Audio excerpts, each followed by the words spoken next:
va parler de vidéos, de lectures que j'ai lues pendant le mois de juillet. Donc du coup c'est un peu des conseils d'été.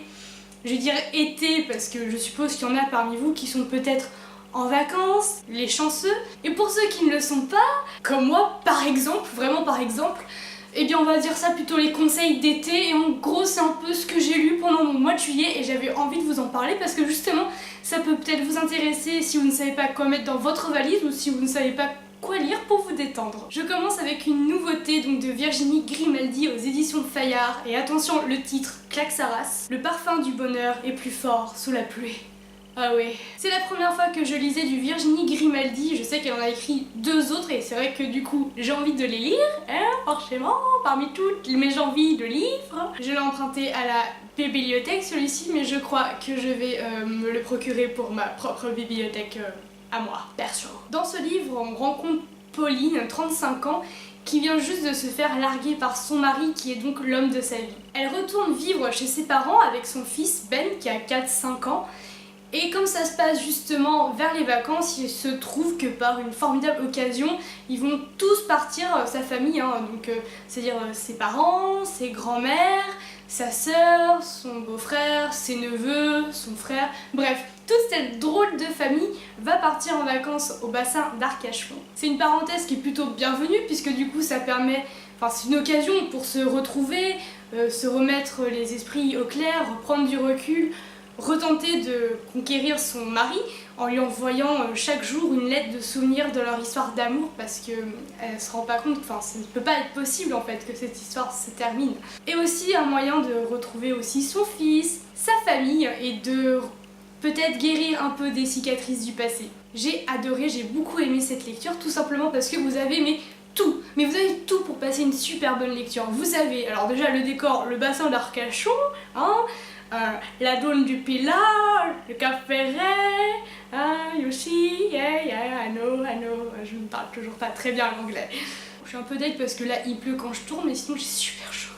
Vous avez des personnages attachants, vous avez une saga familiale en quelque sorte. C'est drôle et à la fois il y a de l'émotion, il y a une émotion en fait qui est authentique, on le ressent et ça nous bouleverse. Donc il y a du rire, des larmes, de la famille, de l'amour aussi, vu que ça part quand même d'une rupture amoureuse. Il y a finalement plusieurs histoires dans cette grande histoire et le tout, mais waouh. Et en plus, c'est juste, ça nous est servi par une écriture qui, qu'est-ce que j'avais peur, qui n'est pas lourde, qui est en fait justement tout en finesse, qui est simple, légère, fluide, mais on peut dire du coup qu'elle est plutôt délicate parce que j'avais peur avec des sujets comme ça que ça soit trop léger, bisounours, bonbons, rose, arc-en-ciel, licorne, cœur et paillettes sur vous, vous voyez à peu près le genre. Et c'est pas que c'est pas le cas, c'est juste que du coup c'est super bien dosé en fait entre les moments où on va rire et les moments où on va être touché et on est bien touché en plus, c'est pas touché pour être touché, enfin j'ai vraiment ressenti cette émotion, l'émotion qu'on veut nous apporter. Et si je dis qu'elle est authentique, c'est que je pense qu'il y a une part de vrai dedans parce que ça se ressent et ça nous bouleverse mais à fond quoi, à fond. Et vous avez une super belle couverture en plus du titre, hein, je veux dire un bleu piscine avec un maillot de bain dans les tons bleus, hein, le bleu que je n'ai pas actuellement dans mon ciel hein, vu qu'il pleut, vive l'été. Je peux même clairement dire que c'est mon petit coup de cœur de ce mois de juillet, c'est ma petite pépite que j'avais envie de vous parler. Alors voilà, donc si vraiment vous savez pas quoi mettre dans votre valise, moi je vous oriente direct vers celui-ci.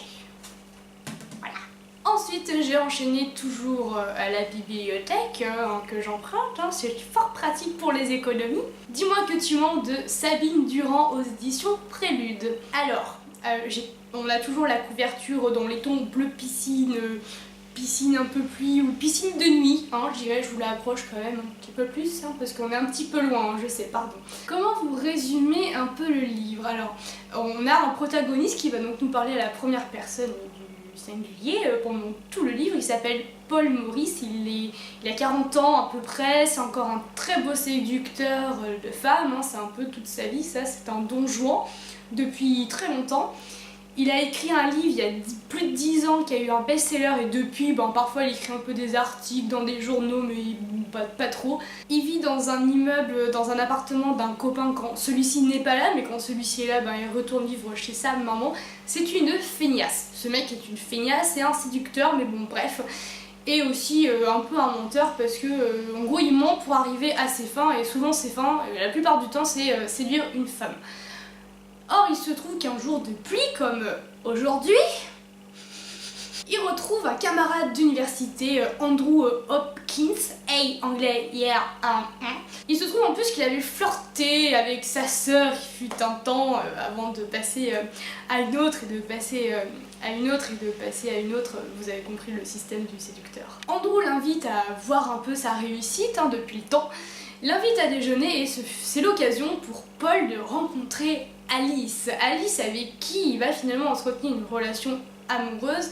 Et quelques mois plus tard, parce que je passe les détails parce que ça vient pas tout de suite dans le cœur du sujet que je vais vous expliquer là maintenant tout de suite, ils vont partir en vacances en Grèce. Donc Andrew, sa femme, ses enfants, Alice, ses enfants et Paul.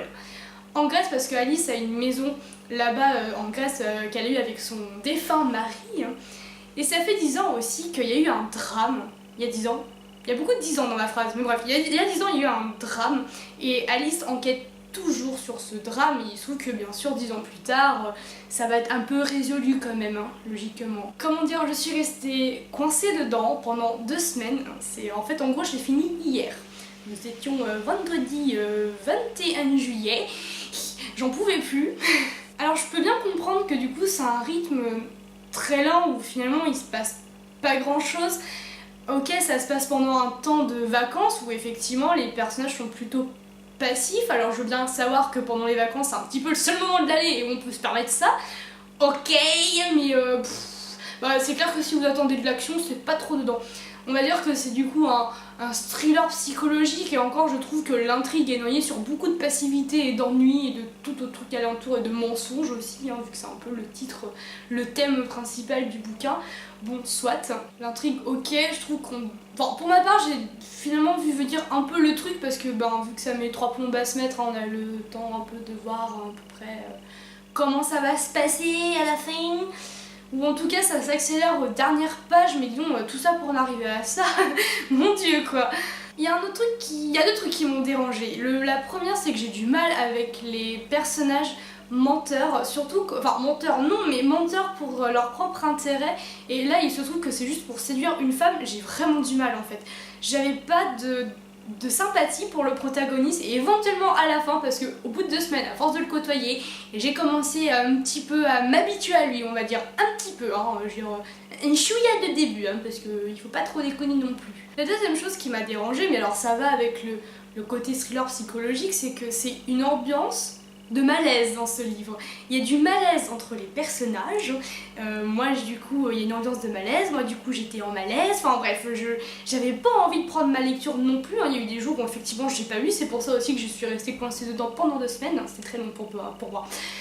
Parce que j'avais pas envie, alors que l'autre d'avant, qui est là, lui par contre, mais qu'est-ce que j'étais contente de retrouver ce livre, à chaque fois je disais ah, et puis j'en avais envie, alors que là, je le regardais, je le prenais, je le posais sur un coin, je verrais ça plus tard, puis plus tard ça vient pas parce que je n'avais pas envie. C'est vraiment une ambiance particulière et enfin c'est vraiment la fameuse conclusion, le célèbre, le fameux, tout ça pour en arriver à ça. Bon, alors il faut savoir que Sabine Durand a eu un premier succès il y a 1 an il me semble, ou peut-être 2 ans, avec le titre Ce que tu veux, que pour le coup j'ai quand même envie de découvrir parce que s'il y a eu du succès, j'espère que c'est pour une raison et on va dire que le deuxième était peut-être moins bien que le premier, je sais pas. N'hésitez pas à me dire justement en commentaire si vous avez lu les 2 précédents de Virginie Grimaldi parce que j'aimerais bien savoir de quoi elle en retourne, ça m'a vraiment donné l'appétit de la découvrir. Et Sabine Durand aussi, mais ça sera pas forcément ma priorité de tout de suite quoi. C'est bête parce que j'avais trop envie de partir en Grèce et de m'éclater dans une intrigue policière, mais tant pis.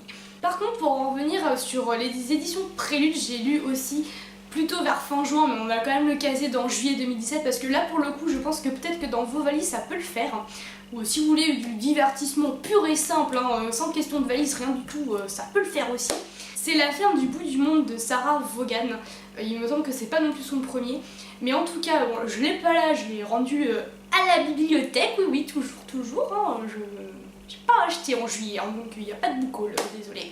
La ferme du bout du monde, alors il y a eu beaucoup de chroniques, de très bonnes chroniques et beaucoup d'éloges en fait sur ce livre, donc du coup moi ça a attisé ma curiosité, vous voyez. Il se passe en 2 temps, on a un temps du passé, un temps du présent, et en fait ça se passe sur 3 générations, plutôt sur 2. On a en fait la grand-mère et la petite fille. La grand-mère, on va du coup ça va se passer dans son passé, donc en 1940, donc aux alentours de, enfin dans la Seconde Guerre mondiale, hein, c'est pas trop aux alentours, enfin hein, j'aime l'histoire.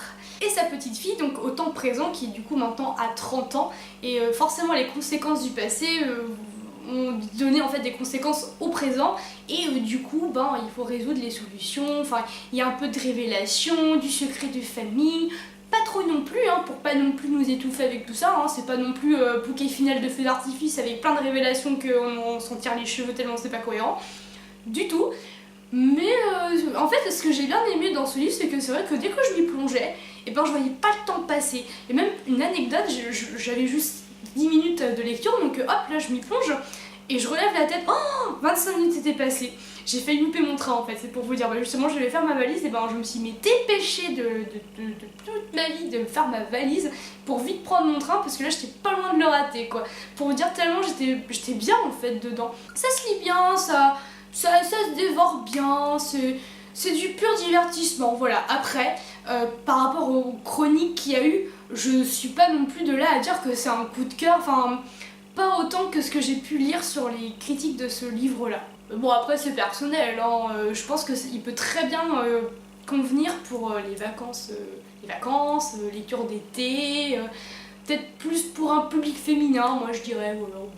Voilà du coup pour mes lectures de juillet. N'hésitez pas du coup à commenter si vous les avez lus, si vous les avez vus, si vous avez envie de les acheter, si vous avez donc lu d'autres livres des auteurs que j'ai présentés, sachant que 2 sont présents ici sur ce canapé. Je serais ravie de discuter avec vous et même de savoir ce que vous avez mis dans votre valise. Ça peut m'intéresser pour faire la mienne moi dans longtemps, mais bon bref, ça arrive. Je vous souhaite de très bonnes lectures d'été, de vacances, de divertissement, de joie, de pleurs, de rire, de tout ce que vous voulez. Je vous fais de très gros bisous et je vous dis à la prochaine.